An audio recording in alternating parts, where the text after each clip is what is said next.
3 മിനിറ്റോളം ആരിഫ് ഹുസൈൻ ഉപയോഗിക്കാവുന്നതാണ്. ഉപയോഗിച്ചിട്ടില്ലെങ്കിൽ അത് രാഹുൽ ഈശ്വറിനെ തന്നെ വിനിയോഗിക്കാവുന്നതാണ്. അപ്പോൾ അദ്ദേഹത്തിന് ടോട്ടൽ 15-20 മിനിറ്റ് ഈ സമയത്ത് ഉപയോഗിക്കാവുന്നതാണ്. പടച്ചോനെ, ഇത് നമ്മുടെ ആരിഫിക്കല്ലേ? എന്താ പറ്റിയത്? വെട്ടി വിയർക്കുന്നുണ്ടല്ലോ, തൊണ്ട ഇടാറുണ്ടല്ലോ. ചൂടുവെള്ളം എടുക്കട്ടെ. ഇനി ടോയ്ലറ്റ് വല്ലതും പോകാൻ വേണ്ടിയാണോ? നിങ്ങൾ ചിന്തിക്കുന്നുണ്ടാവില്ലേ ഇദ്ദേഹത്തിന്റെ മുഖം നോക്കിയിട്ട് എന്തോ അസ്വസ്ഥപ്പെട്ടിരിക്കുന്നു എന്ന്?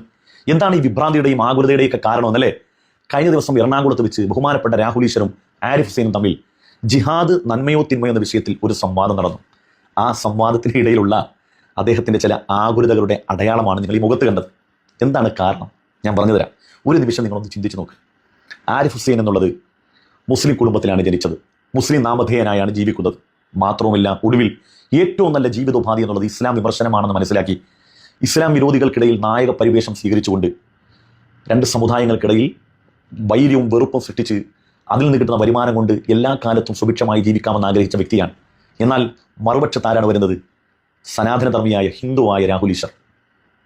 രണ്ടുപേരും തമ്മിൽ നല്ല സംവാദം നടന്നു. നല്ല സംവാദം എന്ന് ഞാൻ ഉപയോഗിക്കാനുള്ള കാരണം എനിക്ക് രാഹുൽ ഈശ്വറിൽ നിന്ന് ഒരുപാട് കാര്യങ്ങൾ എനിക്ക് പഠിക്കാൻ കഴിഞ്ഞു എന്നുള്ളതാണ്. രാഹുൽ ഈശ്വറിന് ഈ അവസരത്തിൽ നന്ദിയും ആശംസകളും രേഖപ്പെടുത്തുന്നു. ഇസ്ലാമിന് വേണ്ടിയല്ല നിങ്ങൾ സംസാരിച്ചത്, സത്യത്തിന് വേണ്ടിയാണ് നിങ്ങൾ സംസാരിച്ചത്. അദ്ദേഹം ആരിഫ് ഹുസൈനുമായി സംവദിക്കുമ്പോൾ അദ്ദേഹം ഒരു കാര്യത്തെ പ്രസന്റ് ചെയ്യൽ മാത്രമല്ല, മറിച്ച് താൻ മനസ്സിലാക്കിയ ബോധ്യങ്ങൾക്കെതിരെ മറുപക്ഷത്ത് നിൽക്കുന്ന ആൾ പറയുന്നത് കള്ളമാണ് എന്ന കോൺഫിഡൻ്റ് ആണ് സംവാദത്തിനിടയിൽ അദ്ദേഹത്തെ ചിരിപ്പിച്ചത്. അദ്ദേഹത്തിന്റെ മുഖത്ത് മന്ദസ്മിതമല്ലാത്ത ഒരു അടയാളം നിങ്ങൾക്ക് ഒരു ഘട്ടത്തിലും കാണാൻ കഴിയില്ല. കാരണം തങ്ങൾ പറഞ്ഞത് പൂർണ്ണമായി സത്യമാണെന്നും തങ്ങൾ മനസ്സിലാക്കിയത് പൂർണ്ണമായി സത്യമാണെന്നും ആ സത്യത്തിനെതിരെ പച്ച നുണയാണ് ആരിഫ് ഹുസൈൻ പറയുന്നതെന്നും ബഹുമാനപ്പെട്ട രാഹുൽ ഈശ്വറിന് മനസ്സിലായി. എന്ന് മാത്രമല്ല, ആരിഫിന്റെ ഏത് വീഡിയോ ശ്രദ്ധിച്ചു നോക്ക്. ഖുർആന്റെ ഏതെങ്കിലും ഒരു ചാപ്റ്റർ പറഞ്ഞ് അതിൽ ഇംഗ്ലീഷ് കോട്ട് പറഞ്ഞ പോലെ ബഹുമാനപ്പെട്ട രാഹുൽ ഈശ്വർ വിശുദ്ധമായ ഖുർആൻ ആയത്ത് ഓതിക്കൊണ്ടാണ് അദ്ദേഹം ജിഹാദ് എന്താണെന്ന് ജനസമക്ഷം സുവ്യക്തമായി പറഞ്ഞു കൊടുത്തത്. ഇദ്ദേഹമാണ് പറഞ്ഞത് ഇന്റർനെറ്റിന്റെ വരവോടുകൂടി ഇസ്ലാം തകർന്ന് തരിപ്പണാവുന്ന. ഇപ്പം രാഹുൽ ഈശ്വർ ഈ വിഷയത്തിൽ സംവദിക്കാൻ വേണ്ടി ഏറ്റവും കൂടുതൽ ആശയങ്ങൾ, തെളിവുകൾ അദ്ദേഹം എടുത്തുവിടുന്ന ChatGPT, ഗൂഗിളിൽ നിന്നാണ്. അപ്പൊ ഇന്റർനെറ്റിന്റെ വരവോടുകൂടി ആരുടെ കഥയാണ് കഴിഞ്ഞത്? സാക്ഷാൽ ആരിഫ് ഹുസൈന്റെ കഥയാണ് കഴിഞ്ഞത്.